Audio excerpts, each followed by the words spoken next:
Students, we do second part of the theorem that definition 2 also implies definition 1. Means given that if r varies from 1 to n, f of xi r delta r exists as norm of p tends to 0 and is equal to I, then f is Riemann integrable on AP and I is equal to integral a to b f dx. आपको ये prove करना है कि अगर second definition के हिसाब से function Riemann integrable है तो वो फर्स्ट डेफिनेशन जो कि आप अब तक करते आए हो उसके हिसाब से भी रीमान इंटीग्रेबल होगा। तो आपको जो गिवन है वो ये है कि limit as norm of p tends to 0, किसकी लिमिट? रीमान सम की लिमिट। अगर ये फाइनाइट है और i के इक्वल है तो उस केस में by definition of limit to every epsilon positive there exists a delta positive and partition P A equal to x naught x1 xr minus 1 xr xn equal to B of closed interval a b with norm of P less than delta such that इसका और इसका distance less than epsilon हो जाएगा। means summation r varies from 1 to n f of xi r delta r minus I mod is less than epsilon, या हमने अपनी convenience के लिए epsilon by 4 ले लिया। एप्सिलॉन या एप्सिलॉन बाय 4 कुछ भी लिया जा सकता है, उससे रिजल्ट पे कोई इफेक्ट नहीं आता। ठीक है, अब इसको जब हम खोल के लिखेंगे तो ये आपके पास आ जाएगा, मोड को हटाया है तो minus epsilon by 4 is less than और equal to r varies from 1 to n f of xi r delta r minus I is less than epsilon by 4। This result को हमने पुट कर लिया फर्स्ट। ये बहुत ज्यादा यूज होना है रिजल्ट, तो इसको माइंड में बिठा लो। अब नेक्स्ट देखो स्टेप क्या है। मान लिया जैसे हम यूजुअली लेते रहे हैं, कैपिटल एम आर हमने ले लिया L U P of the function in this interval X R minus 1 X R, and small M R हमने ले लिया G L P of the function in X R minus 1 X R. ठीक है, अब हम ये एलयूबी और जीएलपी की डेफिनेशन यूज करना चाह रहे हैं, तो उसको रिकॉल कर लो। जीएलपी और एलयूबी की डेफिनेशन किसी भी सेट एस के ऊपर क्या होती थी कि अगर यू एलयूबी है तो एक्स सेट के पॉइंट्स को अगर हम x से डिनोट कर रहे हैं तो x इज लेस देन और इक्वल टू u। और सेकंड कंडीशन क्या थी कि ये इक्वालिटी उल्टी हो जाएगी, x will be greater than u minus epsilon. अगर हम u में से थोड़ा सा भी कुछ घटाएंगे तो x there will be x such that x will be greater than u minus epsilon. तो इस डेफिनेशन का जब आप यूज करोगे यहाँ पे किस पे? कैपिटल एम आर पे, तो आपके पास क्या आएगा? कैपिटल एम आर किसका एलयूबी है? फंक्शन की वैल्यूज का, मींस एफ एक्सिस का। किसके ऊपर? इस इंटरवल के ऊपर। तो इसका मतलब इस इंटरवल में कोई एक पॉइंट ऐसा निकलेगा उसको मैं सी आर ले सकती हूं सच दैट ये वाली कंडीशन आपके पास आएगी। Means F of C R is greater than U की जगह पे क्या आ गया? Capital M R minus epsilon या epsilon by 4 into B minus A. तो यही रिजल्ट यहाँ पे लिखा गया है कि दिस इज यू की जगह पे क्या आया? Capital M R. माइनस में क्या आया? एप्सिलॉन की बजाय हमने एप्सिलॉन बाय 4 बी माइनस ए लिया, and that is less then क्या? एक्स की जगह पे क्या आया? एक पॉइंट इस इंटरवल का। एक्स क्या था? उस सेट का एलिमेंट था ना जिसके एलयूबी ले रहे थे। तो यहाँ पे किसके एलयूबी ले रहे हो? फंक्शन की वैल्यूज के। तो फंक्शन की वैल्यूज कौन सी है? इस इंटरवल वाली। तो इस इंटरवल में अगर सी आर पॉइंट है तो इसका मतलब एफ ऑफ सी आर, तो this is less than F of C R. और सिमिलरली जीएलबी की डेफिनेशन से एल अगर जीएलबी है तो एल इज लेस देन और इक्वल टू एक्स, और अगर हम एल में थोड़ा सा भी कुछ जोड़ें, एल प्लस एप्सिलॉन करें, तो ये इनइक्वालिटी उल्टी, means greater than X, means for some X belonging to S. अब यहाँ पे ये जीएलबी किसका है? फंक्शन की वैल्यूज का। तो इसका मतलब इस इंटरवल में एक पॉइंट कोई भी डी आर ले लिया, वो पॉइंट मैंने एग्जिस्ट करेगा सच दैट एल की जगह पे क्या आया? स्मॉल एम आर, और प्लस में एप्सिलॉन की जगह epsilon by 4 into B minus A, and that is greater than X की जगह पे क्या आया? F of D R. तो इस तरह से आपका ये रिजल्ट आएगा। ठीक है, तो अब आपके पास यहां से आपके पास आ गया M R is less than F of C R plus epsilon by 4 B minus A, और यहां से आ गया small M R is greater than F of D R minus epsilon by 4 B minus A. अब आप value निकालोगे, क्योंकि आपको फर्स्ट डेफिनेशन से फंक्शन को इंटीग्रेबल दिखाना है, तो हम ये प्रूव करना चाह रहे हैं कि UFP minus LFP will be less than epsilon. तो हम यूएफपी माइनस एलएफपी की वैल्यू निकाल रहे हैं, that is equal to capital M R delta R summation varies from r to r varies from 1 to n and this is summation small mr delta r. Capital mr की value यहां से हमने put की, तो ये वाला sign आया less than का, ठीक है, ये लेस देन का साइन लगाया हमने और ये वाली वैल्यू एज इट इज यहाँ पे लिख दी इनटू में डेल्टा आर।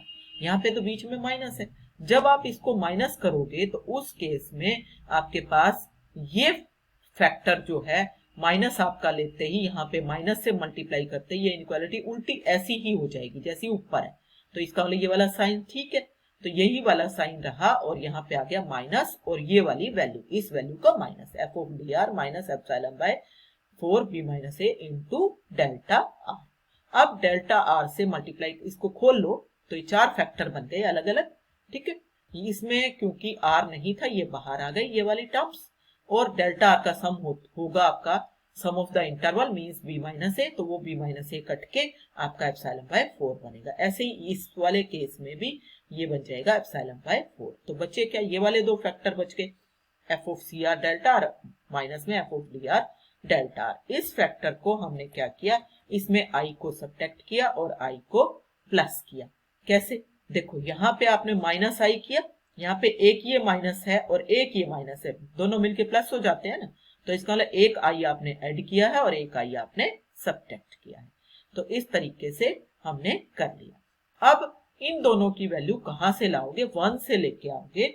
आप ये देखो फर्स्ट की हेल्प से आपके पास क्या आता है कि ये जो रिजल्ट है xi r xr minus 1 xr interval का कोई भी पॉइंट हो सकता है, तो इसका मतलब cr dr के लिए भी यही वाली इनइक्वालिटी ट्रू है, तो cr dr के लिए भी जब ट्रू है तो इस इनइक्वालिटी को जब हम यूज करेंगे जब मोड होता है ना, तो उस केस में चाहे ये ऐसा हो, चाहे i पहले हो और ये बाद में हो, चाहे प्लस में हो चाहे माइनस में हो, दोनों के लिए यूज हो जाता है।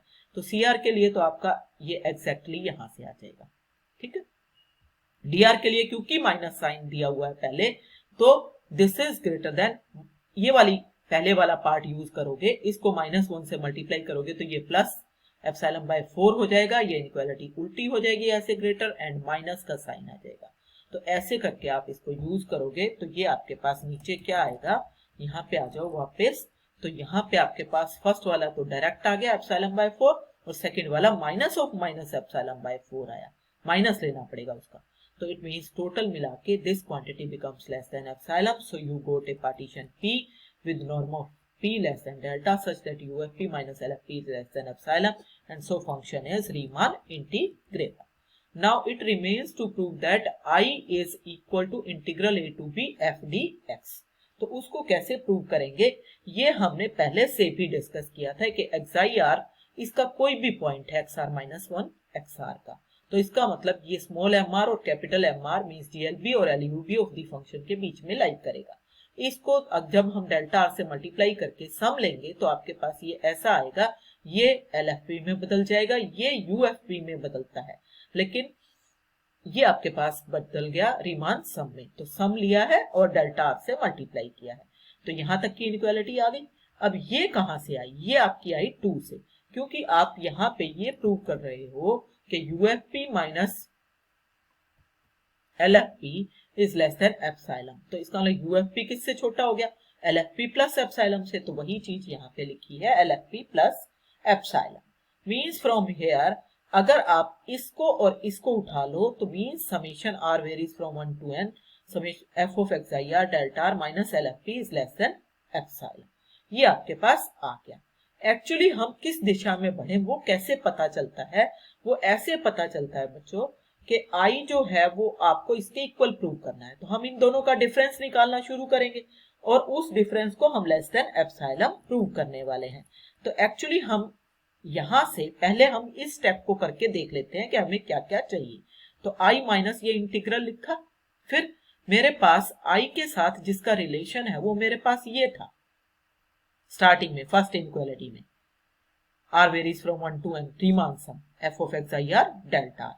अब अगर आपने इसको माइनस किया है तो इसको ऐड भी करना पड़ेगा, फिर इस रीमान सम का रिलेशन अभी मैंने सेकंड इनइक्वालिटी में LFP से निकाला है, तो LFP को माइनस करोगे तो LFP प्लस भी करोगे, तो LFP प्लस भी किया, तो अब लास्ट में यही वाली टर्म मैंने लिख दी लास्ट वाली, minus integral a to b f dx। तो ये मेरा निकला हुआ है लेस देन एप्सिलॉन बाय 4 आएगा मोड का, ये मेरा निकला हुआ लेस देन एप्सिलॉन आएगा। इसका मतलब मेरे को ये वाला निकालना है LFP और इसके अंदर क्या रिलेशन है।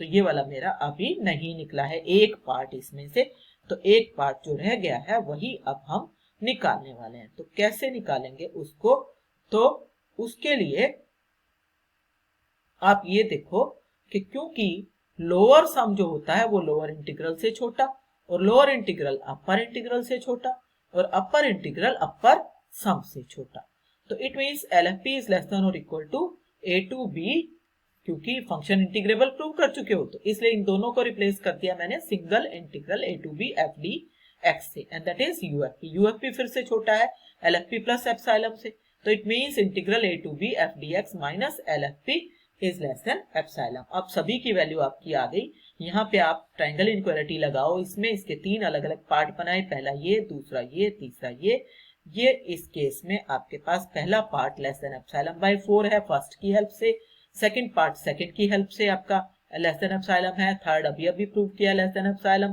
तो ये जो क्वांटिटी आई ये एप्सिलॉन पे डिपेंड कर रही है, तो एप्सिलॉन 0 को टेंड करेगा तो ये भी 0 को टेंड करेगा, इसलिए I माइनस इंटीग्रल का difference tends to 0 and therefore this is equal to integral. So this proves the result, means definition 2 implies definition 1।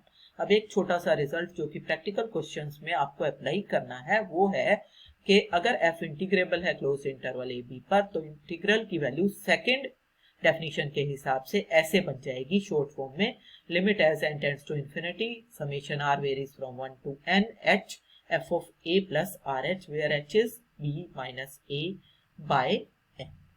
तो पहले हम इसी रिजल्ट को फर्स्ट वाले को प्रूव कर लेते हैं, फिर सेकंड को देखेंगे। तो फर्स्ट वाले का प्रूफ क्या करें, मान लिया मैंने p पार्टीशन ले लिया एज ए p में, p को ले लिया मैंने x नोट a से स्टार्ट किया, फिर सेकंड पॉइंट लिया a plus h, third a plus 2h, फिर r माइनस 1th टर्म क्या हो गई a plus r minus 1 into h, rth term क्या हो गई a प्लस rh, और लास्ट वाली टर्म a प्लस nh उसको ले लिया b। तो यहां से जब आप सोल्व करोगे तो आपके पास ऑटोमेटिकली h की वैल्यू आ जाएगी b minus a by n। तो ये आ गया नॉर्म ऑफ पार्टीशन, क्योंकि हर इंटरवल की लेंथ h है और ये 0 को कब टेंड करेगा, as n tends to infinity होगा। तो by second definition integral a to b f dx that is limit as norm of p tends to 0 Riemann sum r varies from 1 to n f of xir delta r। xir को आप ले लो point को, f of a plus rh point जो है उसको xir point ले लो। तो उस केस में ये सब कुछ पुट करने के बाद ये बन गया डेल्टा rh और xir पॉइंट हो गया a प्लस rh। तो ऐसी आपके पास फॉर्मूला आ जाएगा। अब सेकंड जो केस है वो आपका क्या है, आपको ये प्रूव करना है कि इसी इंटीग्रल की वैल्यू ये भी होती है limit as n tends to infinity r varies from 1 to n f of a h to the power r a h to the power r minus a h to the power r minus 1 where h is b by a whole to the power 1 by n। तो इस second part को करने के लिए फिर से अब आपको पार्टीशन कौन सा लेना है, आपको पार्टीशन लेना है जीपी में। तो जीपी में पार्टीशन आप ले लो ऐसे a h square a h r की power minus 1 a h r a h to the power n। तो h to the power n की वैल्यू आ गई b बाई a, h आ गया b by a to the power 1 by n। अब delta r means आपके पास इस इंटरवल की लेंथ क्या हो गई a h r minus a h r minus 1। जब नॉर्म ऑफ p 0 को टेंड करेगा तो उस केस में आपके पास जो इसमें से h की पावर r माइनस 1 बाहर आ जाएगा, a h r माइनस 1 अंदर बचेगा h माइनस 1, मीन्स h0 को h1 को टेंड करना चाहिए as norm of p tends to 0 हो। तो h अगर 1 को टेंड करेगा, ये 1 कब आएगा, जब ये पावर 0 हो जाए, और ये पावर 0 कब होगी, जब n टेंड्स टू इन्फिनिटी हो। तो इट मीन्स आपके पास यहाँ पे सेकंड डेफिनेशन से ये इंटीग्रल था limit as norm of p tends to 0 summation f of xir delta r where xir belongs to this interval. xir point हम ले लेते हैं a h r। तो उस केस में ये आपके पास बन जाएगा f of a h r और ये लेंथ ऑफ द इंटरवल और limit as n tends to infinity.